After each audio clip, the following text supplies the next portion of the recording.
you struggling to make your first 100K or next? Are you pretending you're successful but barely getting by?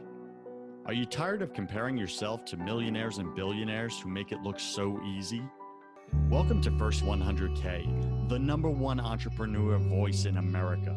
I talk about the important things that no one else is talking about, like how to make your first $100,000, because I believe this is where 90% of entrepreneurs get stuck. And I tackle the mental game of entrepreneurship that we all secretly struggle with but won't admit. My guests are successful entrepreneurs who share their mistakes, their #1 fears, their daily habits, and their superpowers that push them over the 100K mark. I'm your host, your coach, your friend, Joseph Warren. I'm also a 10-time failed entrepreneur and the owner of 2 co-working spaces here in Tampa, Florida. This show was created for you, the entrepreneur who's pushing to break through the elusive 100K milestone. Wherever you are in your business, you're just 100K away. Do you wish growing a business was easier? Are you feeling frustrated that it's taking so long to make your first 100K? I used to feel the same way until I discovered the one thing that was missing. It wasn't more marketing tips or strategies. It wasn't reading more business books, and it wasn't learning more stuff. I could show you what's holding you back and blocking your success if you like. Typical side effects include higher income, peace of mind, loving relationships, real connection with God, freedom from addictions, purpose, fulfillment, and a brand new lifestyle. It all starts by scheduling a spiritual clarity call with me to get clarity on what you want right now in your life and to see if we want to work together. Visit josephwarren.net/possibilities to learn more. That's josephwarren.net/possibilities. Today, my featured guest is Brock Blake. He's the CEO and founder of Lendio.com, the largest online marketplace of small business loans in the United States. Brock believes that access to capital should be simpler and quicker for small business owners. I agree with him. And he's built a successful company around solving this one problem. Brock leads the team that has helped business owners get access to more than $1 billion in funding, Startup Nation. That's $1 billion in funding. If you want a piece of that, listen up. An Inc. 500 CEO, national keynote speaker, Forbes columnist, and Utah's Emerging Executive of the Year, Brock's dedication extends far beyond the boardroom.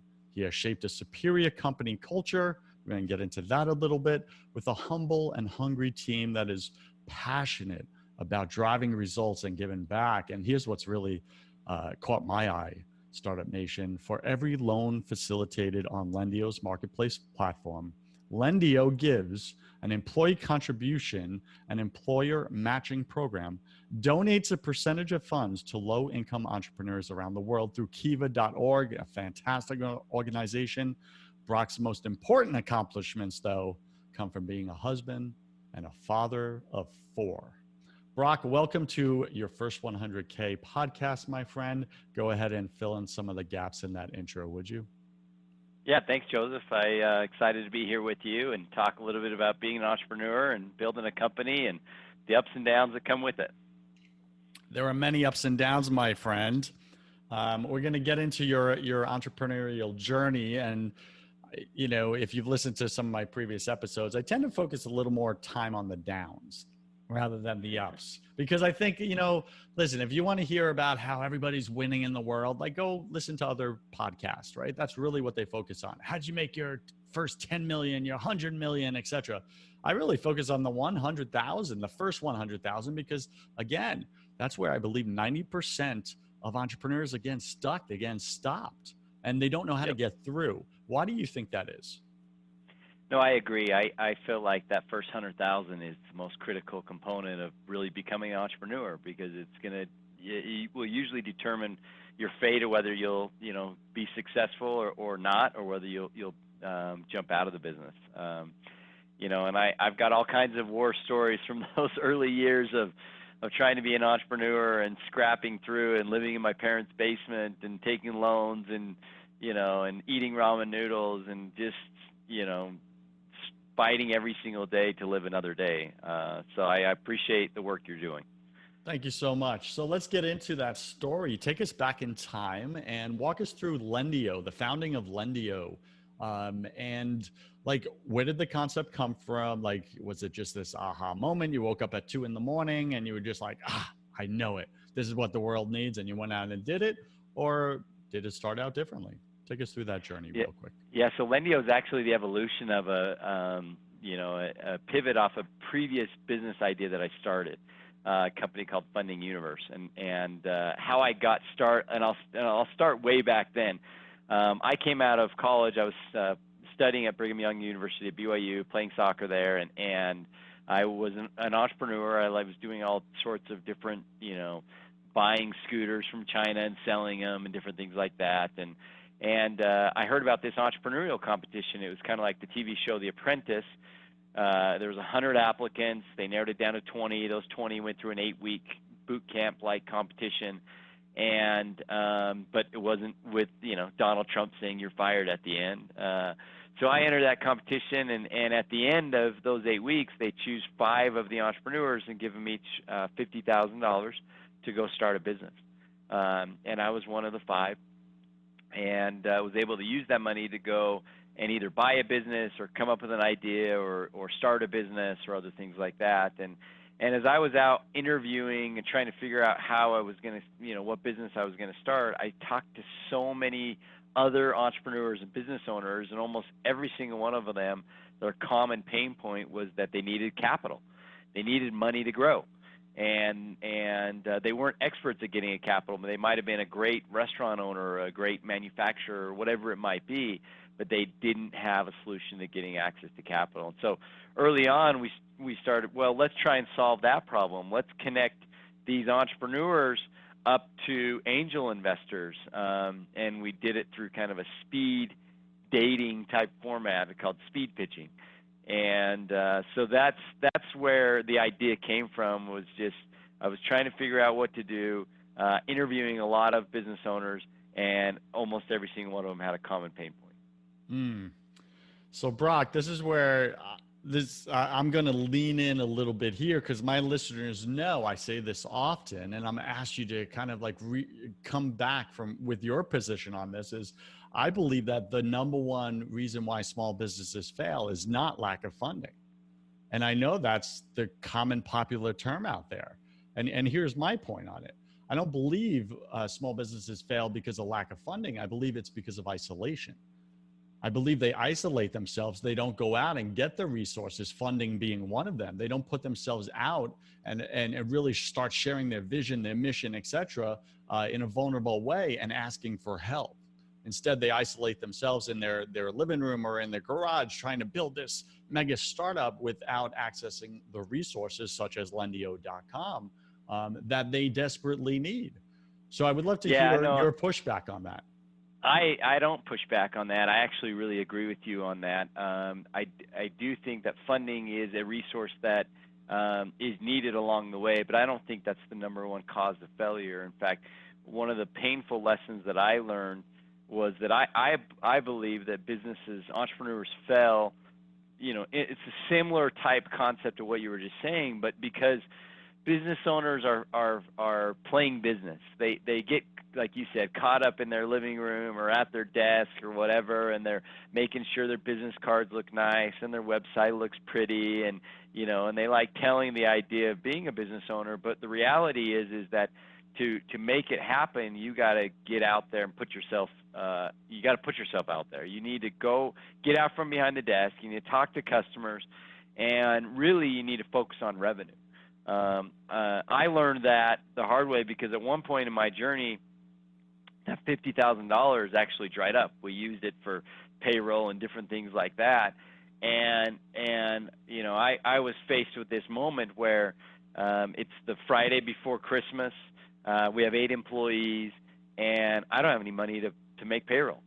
And I was pretty much curled up in fetal position on the floor, thinking about how miserable this was, that I have all these people dependent on me and I don't even have the money to pay them. And and there's a lot of emotions that I can, get into if we want, but the learning that came out of that experience was, it's not about playing business. I got to drive revenue. Revenue cures all sins, or most sins, and most mistakes.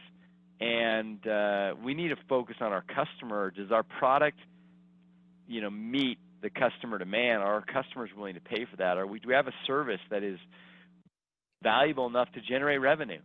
And those were a bunch of questions I hadn't answered, and deserved to run out of money and be put through a difficult situation in that time frame. I know that wasn't a pushback, but I really like that position. So Startup Nation, I'm going to paraphrase what I heard Brock say, which is the fantastic wisdom advice for any startup entrepreneur like yourself, who's just really pushing and struggling and wondering, why can't I get through the 100K mark? Like, what am I missing? And I think Brock, said it very well. So here's my words of what he said. Focus on revenue. Stop trying to look good. Revenue cures most mistakes. Like, it's really that simple. Brock, anything you want to add to that? Well, during that story, when I was trying to figure out the solution, I was going to have to face my employees and tell them I couldn't make payroll. I went to a mentor of mine, and to your point, I thought, man, if this mentor of mine could just give me, $30,000, that would solve all my problems. And fortunately, he was a lot wiser than I was at the time, and he said, that's not going to solve your problems. All that's going to do is kick the can down the road. You need to be able to figure out a plan, make sure to see if this business really works. And he really challenged me, and was the best thing that he could have done, and helped me learn that, that valuable lesson of, I need to focus on revenue. I need to focus on our customers and delivering value to our customers. So I came back to our employees and I said, I've got bad news and I've got good news. The bad news is I can't pay you. And it's the Friday before Christmas. The good news is I have a plan. And I mapped out this plan, and I said, but I realized that I can't pay you. This plan may sound totally up in the night, and so what I want you to do is I want you to go home and talk to your spouse and consider it, as a family, or if you're whatever, think about it. And if you show up on Monday, then I know you're all in and you believe in this plan. It was a 3-month plan where, we would pay in other ways, not through cash, and we'd focus on revenue. And at the end of the 3 months, either we'd be alive and the business would keep running, or we would be dead. And all 8 employees showed up on Monday and believed in the plan, and we just, like, everything came into focus. You kind of throw all the non-important stuff to the side, and you realize, okay, I need to know, how can we help our customers with their needs and generate revenue from it. And it was a painful but extremely valuable lesson that I learned early on in my career. So Brock, walk us through those things. What were the specific strategies you went to work on, like looked in, hey, is this going to work? Is it not? In order to create that plan. So really what I'm asking, which I ask on every show with all my guests, is what are your top 3 tips or strategies that Startup Nation can use right now to break through the 100K mark, especially if they're in the situation that you were in, where they're trying to look up, but they're not focused on revenue? What are those top 3 tips or strategies they could do practical, right to it? What do you got? Yeah, I think first off, we have to identify product market fit. In other words, will customers pay for the product that we have? And too often what we do as entrepreneurs is we have this business idea, and we go and we talk to our friends and family members and people that love us, and we say, I've got this business idea, and every single one of them, because they love you and they don't want to offend you, they're going to tell you, that's a great idea. And, you're starting to, pat yourself on the back. Oh, I've got such a good business idea. When the reality is that's not even your customer, and you're fooling yourself, because, getting feedback from friends or family, yeah, that's good. but even better is to identify, what does my customer really look like, and how do I validate if it's valuable to them, and how can I get in front of them and have really candid conversations where they're not incented to tell me what I want to hear. They're actually incented to just tell me the truth. So the best way to do that is put the product in front of the customer, even if it's a screenshot, or it's an idea or a concept or an MVP, a minimal viable product, anything that you can put in front of the customer and ask them, would you buy this? Would you pay for this? Would you use it? And actually have them, if they say yes, well, would you sign a purchase order that if I deliver this, that you'll buy it? And obviously every product that you offer is different. Some might just be you're looking for customer usage, and others they might be actually paying for it. But I think that is the most critical kind of early step in becoming an entrepreneur, is get the product out in front of your customer and see if they're willing to pay for it. And if they are, if they're willing to use it, or they're willing to pay for it, then I think you're onto something there. And so step number one would be that. Identify product market fit. What's step number two? Step number two then would be, I would say step number two and number three would be nail it, then scale it. So once you identify product market fit, then the focus needs to be maniacal around, how do I nail this? How do I nail the customer experience? How do I nail the product? How do I just knock it out of the park? And it's focus. Sometimes we get feature bloat and we try and do everything, when the reality is let's focus on one thing and do it really, really, really well, better than anyone else. And so number two would just be keep iterating on that product market fit until you feel like, man, I've got the best widget in the world. I'm solving this problem better than anyone else. And I can tell because my customers are really starting to get excited about it. Fantastic. And what do you got for number three? Yeah, so number three would be then scale it. Once you know that customers are loving it, they're adopting it, you feel like, man, I've really got this thing nailed. Then at that point is when you start to say, okay, how do I right now I'm only focused on a few customers or a very small customer base. I'm just going to really, really nail it on. But now the question is, how do I take it from 5 customers to 100 customers, or from 100 customers to 1,000 customers? And what are the processes that I need to put in place to be able to not only do it one time, but 5 times and 10 times and 100 times, where you're really starting to scale that business up? Some people try and scale too early without having done product market fit, without having really nailed the product. They try and get out, and if you scale too early, then it's costly, and you're going to burn through unneeded cash during that process. All right, Startup Nation, you've heard it here. Those are the top 3 tips and strategies from Brock Blake. You can find him at Lendio.com. That's Lendio.com. He's built a super successful lending platform for small business owners like yourself. You may end up being one of his customers, or you may just take his advice and wisdom from the show and go do the work. Will customers pay for the product that you have right now, or a few paying for it right now, but not a lot? What do you need to do? Do you need to nail it, really lock down that customer experience and the product, and really make sure that it's working fantastically for your client? And then once it finally does, then add the processes and systems in place for growth so that you can scale it. So this is Brock's advice to you. I agree with him 100%. I've built a few businesses myself, and this works. It just works. So do the work, Startup Nation. That's what it comes down to. Do the work. Stop trying to look good. Go do the work.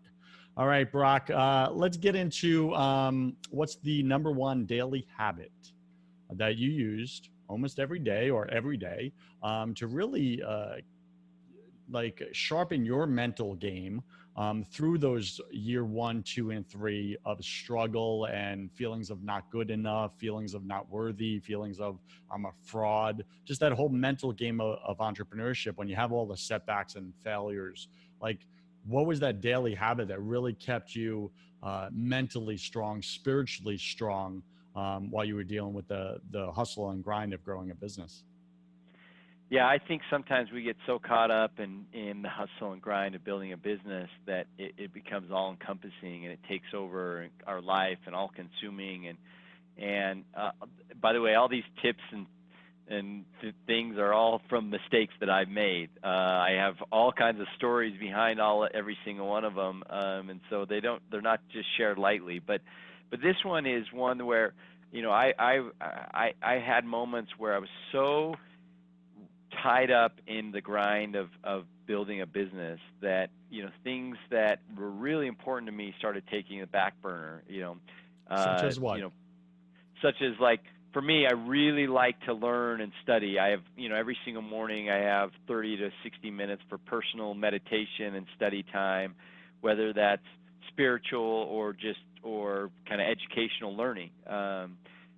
For me, getting a daily workout is really, really critical part of my sanity and thinking clearly and the energy levels.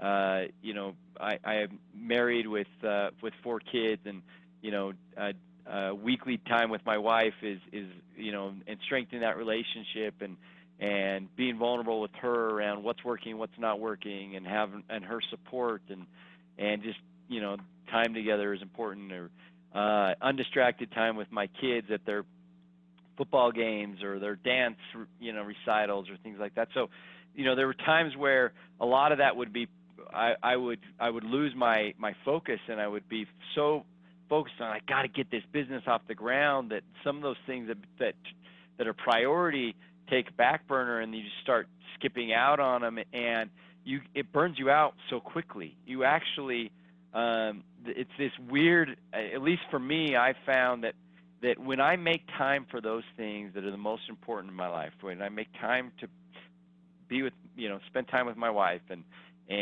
when I put my phone down and the computer down, and I'm focused on my kids and throwing the ball or kicking the soccer ball in the backyard or things like that, a daily workout and those personal time where I can meditate and study, I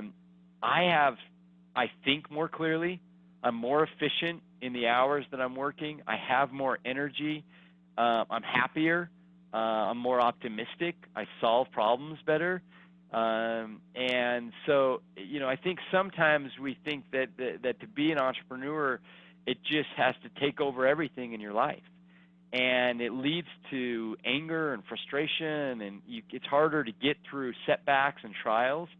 And I really strongly, sincerely believe that a more balanced life actually helps you be a better entrepreneur, helps you think more clearly, helps you solve problems, and you'll be more successful if you really are now, if you're balanced. Now, it doesn't always work that you can keep this rigid schedule. There needs to be flexibility with that, but making those things a priority, I believe, have a real impact on your success level as an entrepreneur and sanity. Brock, I couldn't have said it better myself. And you may not know this, but I own a spiritual coaching business, and for this exact reason, I coach Christian business owners that have won in business. Right, they're winning, they're making the money. But they did the all-consuming path, and Yeah. unfortunately, have neglected all the things that matter in their life along the way up. Right, their way to the top. And now they have marriages in ruin or about to be. They got kids that are just ignoring them because they weren't present fathers or mothers. They were just great providers. And what we do is we coach with them, and we get their kids back. Some of my clients got their kids back into their life. Others avoided the super expensive divorce that they were Yep. tracking for. Things that are priceless that you're mentioning right now, and spiritual as well. I'm a faith-based guy, and it's like so many of these business owners, they're Christian, but God wasn't even in part of their daily, conversation. It was just chase the money, chase the money, chase the success. And I've done that myself, and I got to the top. I made the millions, and then I was the most angry, depressed, miserable, bitter. I wanted to take my own life. Like it was a Yep. lie when you go all Yep. the way to the top without the things that matter most. So Startup Nation, really listen to what Brock is saying here. It's so true. It's so true. The worst thing you can do is get to the top, have all the money, and be alone. What do you want to Amen, amen, and kudos to you for building that. I'm a faith-based guy myself, and believe that makes a real impact on your life. And you know, I'll just tell you a quick story. One time I was out trying to raise a round of capital. We've grown. We're now 250 employees and tens of millions in revenue. But early on, I was trying to raise a round of venture capital to help us grow the business. And we had an investor that was very interested. They flew in from the Bay Area to our office and sat down and meet with us. And it was likely they were going to give us an offer at the end of the day of an investment. And as we went to lunch that day and we sat down, we were talking through the business, we started to have the conversation be more personal. And he said, "Hey, I noticed that you're married with kids." And he's like, "Tell me about that." And I'm like, "Yeah." And my face kind of lit up. And married the love of my life. And at the time, I think I had 2 kids and a son and a daughter, and they mean everything to me. And he's like, "Well, how do they fit on your priority scale?" And I'm like, "Well, what do you mean?" He's like, "Well, I've worked with a lot of CEOs, and I just don't believe that you can be a successful CEO and a great dad. You can't be a great CEO and a great dad. You got to choose one or the other." And as I sat there at lunch and was thinking about this guy, I was it just had this pit in my stomach, and I just realized I don't believe that at all. In fact, it just rubbed me such the wrong way. I told him at the end of the day, I said, I appreciate you being willing to give us an offer, and and at the time was a big deal of the company, but I just don't think it's the right fit. And ever since that day, it was this moment in my life where I set off, like, right then and there, like, I'm going to prove that guy wrong. I believe you can be a great CEO and a great dad. I'm extremely passionate about entrepreneurship in the family, and I'm neither a great CEO or a great dad yet, but I'm aspiring and believe that it can be done. And so it's something I'm quite passionate about. Fantastic. I agree with you. And I also agree with your decision not to go with him, especially if the narrative was, hey, you have to sacrifice your family if you really want to grow this business. And if that was the narrative, then goodbye, sir. That clean, that simple, and you chose who mattered most. All right. So Brock, obviously, when we're having a great conversation like this, time just moves, my friend. So welcome to my favorite part of the show. Welcome to the hustle round. This is where I'm going to ask you 10 quick fire questions. You'll have about 3 seconds to answer each. Don't overthink it. It's just for fun. Are you ready, sir? Sure. All right. Brock, what's your favorite thing about being an entrepreneur? I love solving problems and helping customers. And what's your least favorite thing? Oh, the bigger you get, the more difficult the challenges with customers, regulatory people. Those are the painful parts of being an entrepreneur. Some of my other guests said that's the goal, is to create bigger problems for yourself. All right, Brock, what are you most afraid of? Not being able to leave a legacy. Got it. What did you spend way too much time doing your first year in this business? Way too much time trying to do it myself versus surrounding myself with people that are smarter than me. Amen to that. What secret fear do you have about people? Secret fear? Mm-hmm. We all have a way we show up with them or they show up with us. That they won't believe in the vision. Yeah, I get that. What do you wish you had learned sooner in business?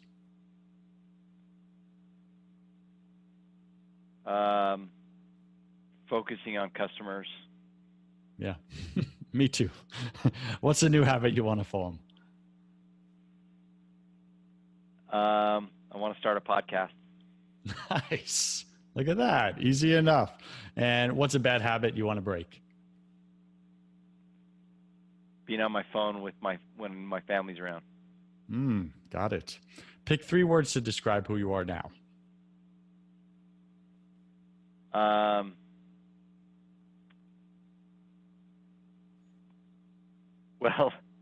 the three words, happy, humble, and hungry, are the three words that I'm most passionate about, that I'm aspiring to. Fantastic. And pick 3 words to describe who you were your first year in this business. Naive, ambitious,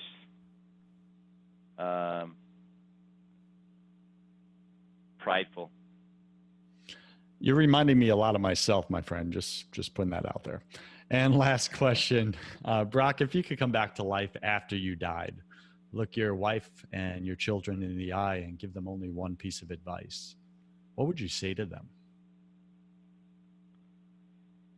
I would say, that's a deep question. Try to live as the Savior Jesus Christ would live. Amen to that, brother. Fantastic. Any final wisdom, Brock? What's the one thing you want my listener to know about making their first 100K in the next 12 months? You know, there's never a better time to be an entrepreneur, and there's no special skill set or talent. Every single entrepreneur is different. Half the battle is just fighting every single day to live another day. You're going to have the highest of highs and the lowest of lows. There will be challenges that you don't think you'll be able to overcome. But, you know, if you're passionate about it, you believe in it, and, you know, it's something that you really are motivated, driven by, somehow, some way, you'll figure it out. And the business that you end up with may be totally different than the business you start with. That's part of the journey. That is part of the journey, Startup Nation, one day at a time. Listen to Brock. So we've been speaking with Brock Blake. He's the CEO and founder at Lendio.com. Go check him out. Brock, what's the best way for our listener to get in touch with you if they so choose? Yeah, Lendio.com. Come to our website. It's a free service to help small business owners to find business loan options. We're kind of like the kayak for business loans. So you can come to one place and then comparison shop all the different loan options and choose the one that's the best fit for you. And the lender pays us, so it's a free service for those business owners. Look at that. It's like when you get a crack in the windshield, Startup Nation, the insurance pays for the replacement glass. You don't have to. Pretty cool There you stuff. go. All right, Brock, thanks for being on the show. I wish you God's love, peace, and joy in your life, my friend. Thanks, Joseph. Appreciate it. Thanks for having me. Cheers. Startup Nation, you cannot show up authentically in your business without building faith in your business. If you want to have that conversation on the faith side of things, go check out my other podcast called Broken Catholic. On that show, I interview all different guests about why the world isn't working right now. Plus, I tackle unspeakable topics that you may secretly struggle with, but won't admit. We got to get your faith right to get your business right. Go to BrokenCatholic.com. I'm Joseph Warren, and you were made for greatness. So stop being a wuss and start being a winner. Have a blessed day, and I'll see you right back here next week.